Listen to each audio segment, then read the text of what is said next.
Hi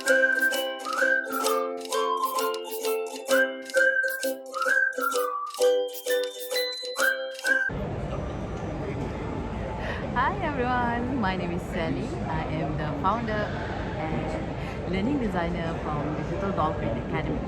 We advocate learning culture for personal and individual growth. So welcome to our channel called The Leading Ladies.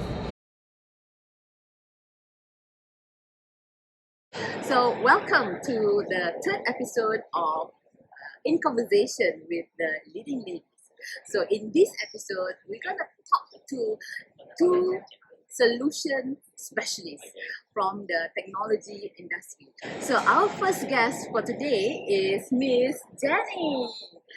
Miss Jenny is from the Digital Health Technology Department of ResMed Malaysia. And our second guest is Miss Susanna Basri from the Group IT and Digital Department of Telekom Malaysia, Berhad. So, welcome, ladies. It is my honor to be talking to both of you today in our program. So, we're going to chit chat about your background, your stories, about how you come to where you are today. Yeah. So the objective of this program is for us to give a sneak peek of what is it like to be working as a solution specialist in the digital industry or technology industry and being a female. So that is our objective today. It's more of a stereotype. People in the IT department or digital department are a bit boring compared to people in the marketing. So I would like to prove that stereotype is wrong. Sorry, I'm wearing brown. Boring. Okay, just to give everybody a bit of background. So we three of us know each other from long time ago. It has been like more than 20 years. Yeah, we went to college together. And then me and Jenny, we went to the UK for our degree, while Susanna here, stay here in Malaysia to complete the degree. Diploma in software engineering, yeah, all three of us. And these are the two expert in software engineering, coding. So they did it, I did it, but we all passed. But what is amazing is that the two of you, you completed your education in IT, software engineering, information system engineering, computer science, and you are in the industry itself. Yeah, you in the industry itself. No, it's not still. You persist in the industry after more than 20 years of working. Yeah, so which is a lot of, which is amazing because a lot of other people that I know who went into technology, stay there for a few years. After that, either they switch into a different industry or they go into a bit of more of a management or business side of the job. Yeah, not many people stays in the technical field, doing the technical job like you guys. So amazing! I'm so impressed. Question is, how do you get into this current field? If same like Suzanne, if it is by accident because of the choice of study, choice of occupation, what makes you stay with it? Yeah, kind of same as Suzanne. It's just at that time I wanted to become an engineer, same as my father, right? But it's just that I've been assigned with software engineering rather than electrical engineering at that time. So, but learning the more I learn about software engineering, it seems to align with what I like to do, which is problem solving. And even it's more aligned with what I like to do than electrical engineering, right? It's like more wiring and stuff like that after I learned the basic side. Yeah, but I like to solve problems, right? Like puzzles and stuff like that. So IT work is like puzzle. Like Suzanne, I do programming. I do enjoy doing programming. So when I first started, I did quite a lot of programming, and we moved on to the web development. And yeah, we just have to keep learning and evolve with the technology, and it's never a boring moment. In fact, I'm learning very fast now to keep up. And it's evolving a lot. But I think never stop growing. And that's how to keep yourself to growth mindset, and that's how you grow with the technology and up to date and current. So, and knowing what you can do with technology inspires me. You can solve so many problems that, like, example, one project that I'm doing right now, which is starting, which is on RPA, robotic process automation. Robotic process automation. Okay. Yeah. So starting, not done yet. But imagine with that RPA, right? Sometimes you have a dumb website that cannot do much, right? You just have to keep on keying in like 30 fields. But in the old way, you just have to put in more manpower to do the form submission, right? That's what's happening now in one of my projects in Korea. So what's happening is right now we're trying to put in RPA into the process, so that can save manpower. We can run behind the scenes. Offload your man hours. Yeah, and maybe with this we can actually take on more load. Yeah, then because right now we have constraint that orders are coming in too much for us to cope rather than so different ways, right, of doing all this. So this is one of the many interesting stuff that I evolved from a developer to what I am. Wow. What I like about what you said is about you are not looking from the programming, from the job. It's not just about coding. It's not just about programming, writing the code, but actually you look at it from a bigger picture. We are actually solving problems. Yeah, solving problems, which make it more interesting and make it a bit more tangible. Because if you do coding, after that you don't know. Yeah, you It's need to just know, a bunch of you need to know what you are delivering. What you are doing actually, that is for Yeah. what, to improve what. Exactly. So when you explain it like that, it really makes sense, and I understand why you enjoy doing what you do, and I can see it from the smile that's coming from your face. Nice. Nice. Okay, so now I'm gonna move on to the next section.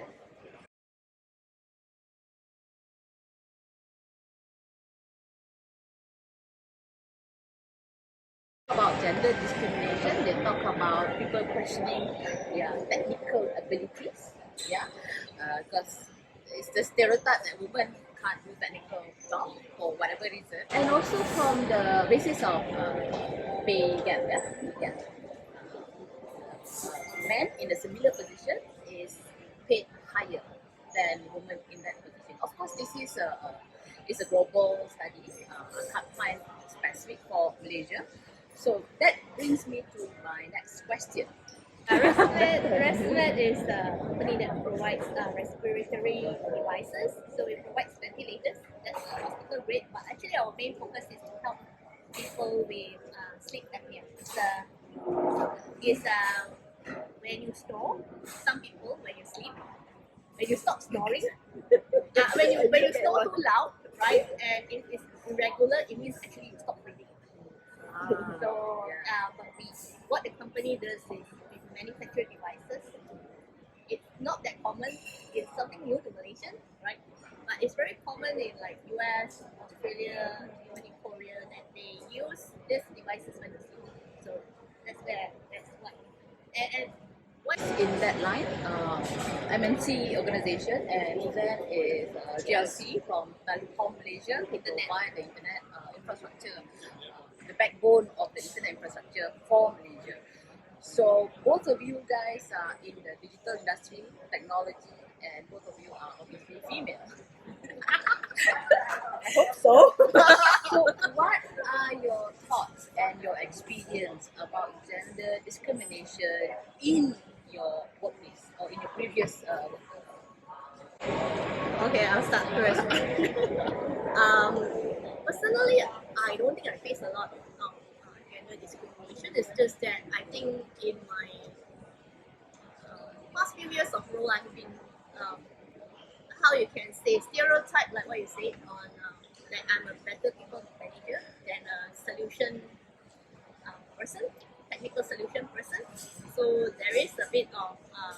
biasness of people being judgmental about my capability. But over the past, I think, 2 years, my role has changed. I do enjoy the role a lot. That I am actually, I have a team still, right? But it's a smaller team. But my main role is to create an end-to-end experience of solution. So it's solutioning, like you have a problem, like what I mentioned, the automation of the RPA, right? So you have a problem, I come in and help you to solve it with technology. That's what I do. So on discrimination, that's I think partially is we women ourselves. We are too harsh on ourselves. Oh yes, yes, Yeah. that's true. So in order to do well, we have to be assured we can do it 110% before we take on a role or a position, a project. So I think partially, but as human group, we have to support ourselves, sisters. Girl power. So we have to give our peers and encouragement to go for it, right? So and partly also being a mother of two myself, sometimes we feel that we cannot do certain role because of inability to travel due to the other job, second job, mother, and stuff like that. So and perceiving that we are tied up with kids and unable to commit to 100% of work. So not a lot of judgmental, but that's what we feel as well. Yeah. Yeah, so the second point is about family commitment because you're raising young family, like your kids are still young, so you are missing certain opportunities, traveling opportunity or exposure, Yeah, working hours. but these are our internal choice, right? It's our Yeah, personal but choice. it's not true. I find that actually it gives us a drive of being efficient. We plan well to be able to juggle both work. So it's not that we are under delivering, it's just that we have time windows and we just have to plan well and cope with it. So and I'm fortunate that in this company right now I'm being supported in this way. So and given the flexibility to carry out my role. Interesting. All right. So let's hear from Suzanne. Okay, gender discrimination, because I guess because I'm working in the TLC company, it's a very big company, and even my company, I guess number of women is more actually from men, even in my department. But I don't really have the gender discrimination in the company right now, even till now. Okay, but I do have a discrimination between married women and single ladies. Because they always say, yeah, there is a, yeah, they always have the certain mindset, even the management, the leadership up there. Also, sometimes they have some certain, like you said, if you have a family, you cannot like do a lot of things, like cannot work more than office hour, beyond office hour, even over the weekend, and even we have to, even for example, if we have an employment. Okay, single lady can go because you don't have a commitment. You can do stay up till the next morning. So that kind of is not the between man and woman, but it's between the married and the single. But it's not really like very obvious nowadays. But earlier on, last time when we started, maybe that mindset is still there. But have you been denied opportunity for promotion or for position just because of your gender? Well, as we know, I don't think it's denied. It's just sometimes you're not brave enough to take it. Like what I said earlier, you need to be 110% assured to be able to take that job. So sometimes when the thing you try and figure out about that, someone will have grabbed the job. So go for it.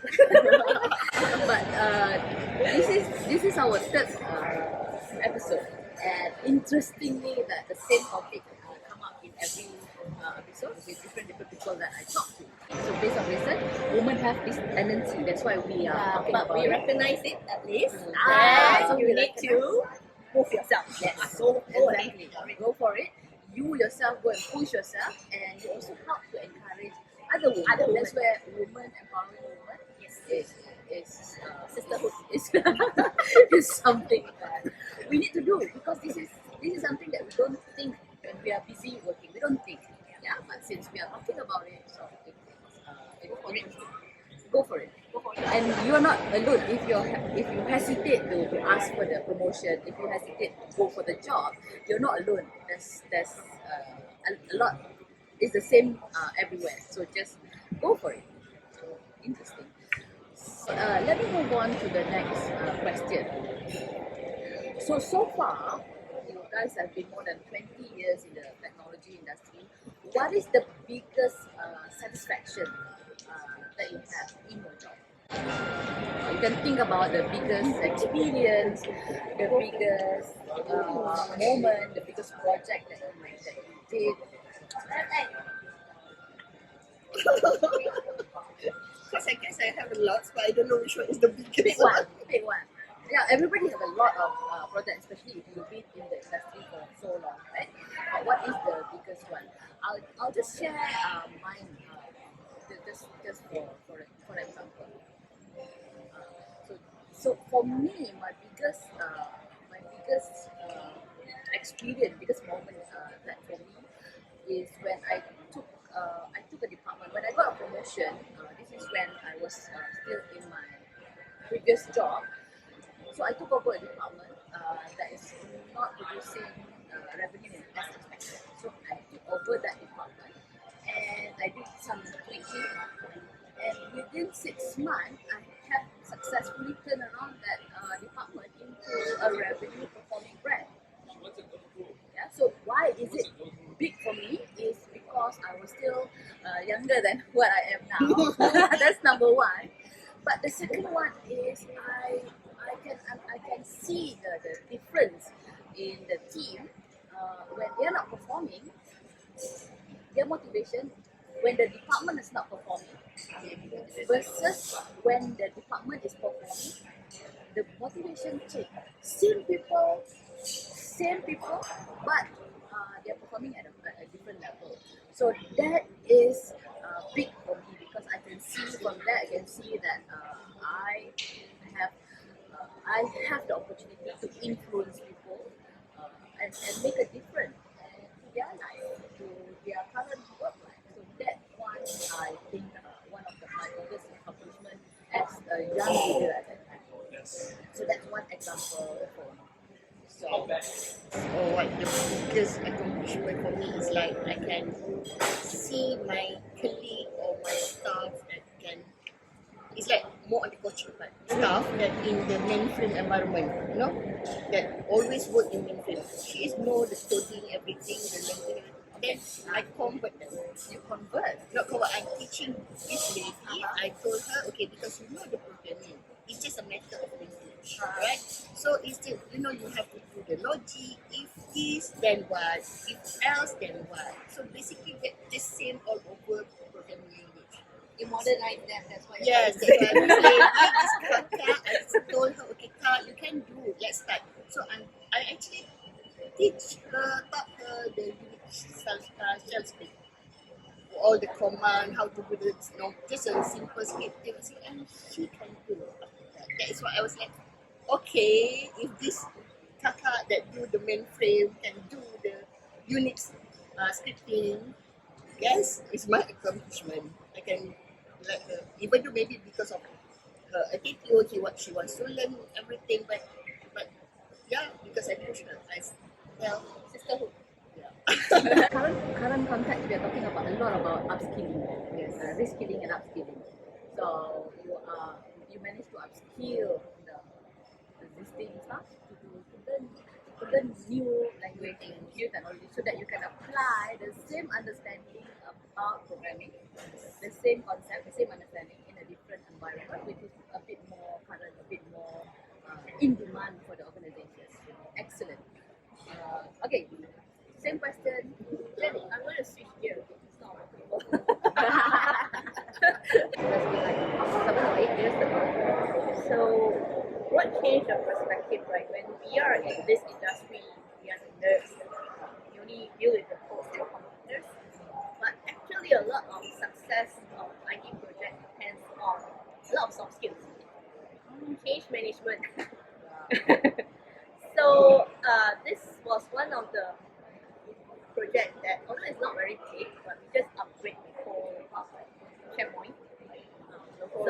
SharePoint. Okay. So globally, and we kind of get only one complaint before go live because of audit period, month end or stuff like that. So Only one. yeah. Wow. So because we did spend quite a lot of time on change management, that's where we learn the importance of getting your user along on the journey. Then in the old IT world, is user just see the product on the final day of the delivery. So I think when you do change management, people are more willing to get onboarded, change, give them time to digest, and during the go live day was the best go live I've ever experienced. So, and I think because before that we had a perception that we could not do it ourselves in-house because we are internal IT right, for the company and they wanted to outsource it. So we took on the project challenge to say that we can do it, and because we also do it very well in change management and it's led by my female boss, and the PM is also a female, so it's a Socialize the idea with the other people, the user group, get them to contribute, on the journey.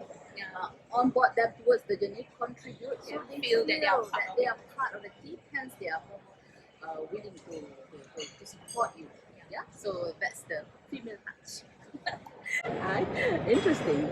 Okay, we are almost coming towards the end of the question. Yeah, so there's a lot more things that I want to ask, but we take it offline. we can't go every single thing. When you want to encourage the young ladies out there to go into technology, because you've seen it in the newspaper that I think there's very less participation in the STEM education from the female now. Yeah, it's reducing not compared to before. So, but my question is not about STEM. My question is about what are the key, or you can give me top 3 or top 2 mindset of important things that you need to do when you want to be in the technology. Key skill or key mindset from female perspective. Learning, I guess. It's always interesting because even like how we explain IT is quite a lot of variety of things and explore, because what you learn everything, but when you come to work industry, you are specialized in certain areas. So The keep learning, the growth mindset is already big enough to cover everything. Because I remember when I did my degree, I had to learn how to do COBOL. But the moment I finished, I completed my COBOL, I graduated. Nobody uses COBOL anymore. Yes, it's already obsolete. It's obsolete. So I But- spent 1 year learning about something that's No, destined to be obsolete. the language obsolete, but the knowledge, the logic you built behind that, like I said, it's still the same. Whatever language you use, it's still the same. Yeah. So the techniques is still the same. yeah, the if-else statement syntax is different, but the concept is same. Yes. Nice, thank you. So same question to you, Suzanne. So what are the 1 or 2 skill or mindset that you need in order for you to not only survive but to thrive in this technology Okay, or field? don't limit the mindset saying that if you're going into technology, you have to know programming. That's one thing. Because like Jenny said, IT is very broad. So when you go into industry, it's either you definitely need to be a coder. If you're really interested to be programming, yes, you can go for that. But we have others. We have like the more on the solutioning, because this solutioning you have to work with the business, you have to work with the non-IT people because you want to resolve their issue, improve their whatever operation productivity, like the PA that is more. Or you can go for like the other parts on the on the other part on the delivery on the project management, because project management also you need to learn what to deliver the change management. So don't limit on I need to do the programming. So interesting perspective there that Susan gave here. So for those of you who are still studying IT and you feel that the programming part is like pain in the ass, like how I feel, Just go. don't worry so much because in the technology industry, there's a lot more opportunity than just being a programmer. Project management, just to recap what Susan said, project management, being a system analyst, change management. And now we have a lot of SaaS software as a service.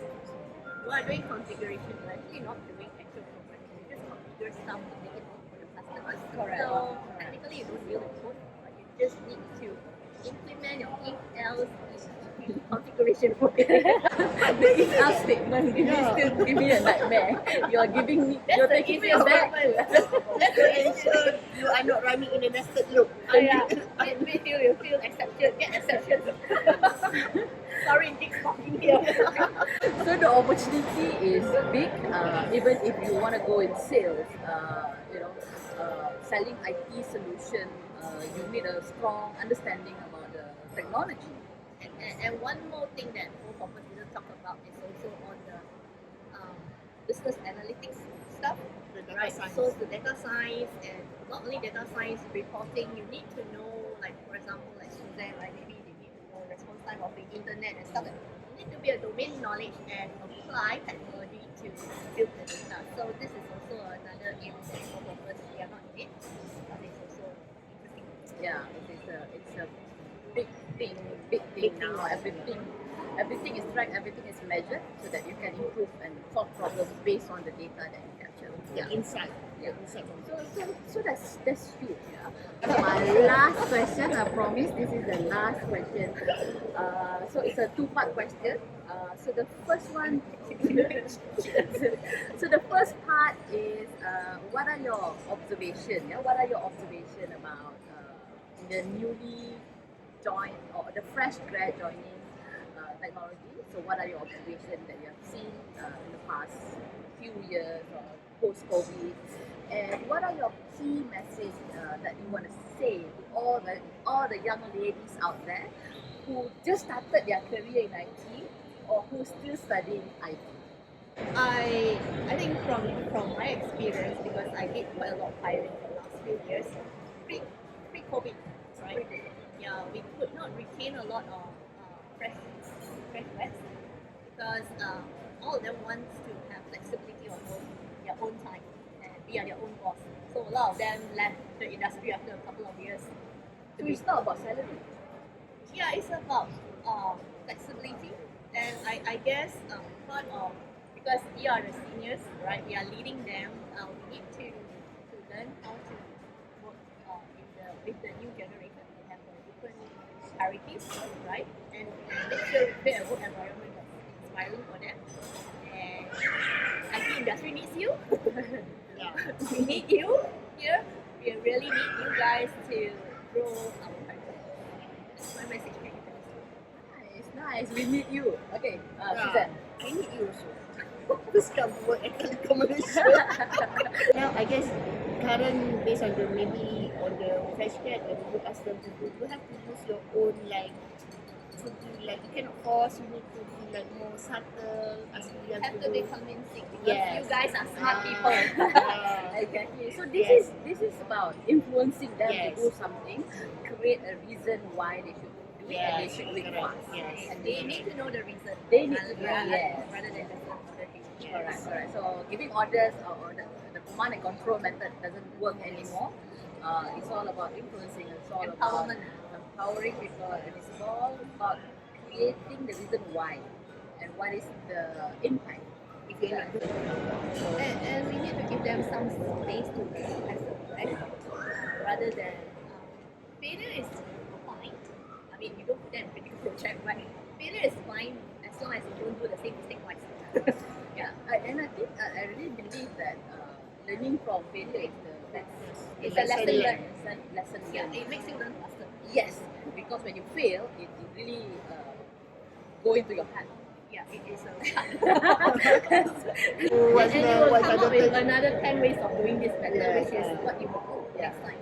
Yeah. So this is part and parcel of coming into the IT industry and why we need more new people, new female coders, programmers, technologists in the industry. Because without you, then we cannot change the 35% or even 55%. Malaysia needs you. Malaysia needs you. Alright, so that is all that we have for today. I really want to thank both of you so much for agreeing to do this, for spending your precious time away from your programming and come and have this session. We don't do programming anymore. Yes, PwC have written a report saying that one of the key factors why female graduates are not going into technology straight away or the digital economy, digital industry is because they are not really sure what is the day-to-day work in the IT department is all about. Yeah, so that is not being talked about so much. And then the second one is because there's lack of female role being talked about or being celebrated. A lot of successful female entrepreneurs, but female in technology, not so. We don't hear this kind of story a lot, so we need to start sharing this more. And then at least when you guys speak in and sharing what you do in a day-to-day basis and the kind of project that you do, the kind of thing that inspire you, make you happy, make you smile, make you sad. These are real experiences. Talk about the technology itself. There's big, huge areas of opportunity that you can come and explore. Like you guys, by accident or by circumstances, you get into this field. But people who are already in the field, what is it that you want to do? You can explore. You can afford to explore. So really thank you so much for doing this with this. So I have never made a joke. I've never seen everyone so excited about if then language. Putting table or is putting certain thing on certain table like but they were having fun. Yeah, that's how your promotion works on all your online store. Alright, thank you so much for watching. So you have come to the end of our session today. So please, if you are listening and if you are watching this, drop a comment in the comment section and please subscribe and give me a thumbs up and watch out for the next episode. So thank you so much from the Solution Specialist from the SS, the Solution Specialist. Thank you, bye.